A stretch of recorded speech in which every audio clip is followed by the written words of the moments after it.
ভৌগোলিক কারণে দেশের উত্তরের মানুষ শীতের সঙ্গে জন্মগত আত্মীয়। আজও পঞ্চগড়ের তেঁতুলিয়ায় তাপমাত্রা ১০ ডিগ্রির ঘরে। মানে রোদ থাকলেও শরীর বলে, না ভাই, কম্বল ছাড়ছি না। এর মধ্যেই আবহাওয়া অধিদপ্তর দিল দুঃসংবাদ। তারা বলছে আগামী ২৪ ঘণ্টার মধ্যে রংপুর বিভাগের ৮ জেলায় বৃষ্টি হতে পারে।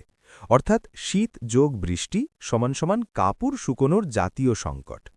তবে একটু স্বস্তির খবরও আছে। দেশজুড়ে রাতে তাপমাত্রা নাকি সামান্য বাড়তে পারে। মানে ১০ ডিগ্রি ১১ হলে মানুষ বলবে, এই তো গরম পড়ছে। বুধবার সকালের পূর্বাভাসে বলা হয়েছে আকাশ আংশিক মেঘলা থাকবে, আবহাওয়া মোটামুটি শুষ্ক, তবে রংপুরে দু-এক জায়গায় হালকা বৃষ্টি। মানে কেউ ভিজবে, কেউ বলবে আমার এলাকায় তো কিছুই হয়নি। শেষ রাত থেকে সকাল পর্যন্ত কুয়াশাও থাকবে। দূরের জিনিস এমনভাবে অদৃশ্য হবে যেন পাওয়ার কাট হয়েছে। সংক্ষেপে বলতে, শীত যাচ্ছে না, কুয়াশা যাচ্ছে না, বৃষ্টি আসছে। শুধু আমরা আছি, চা, কম্বল আর দীর্ঘশ্বাস নিয়ে।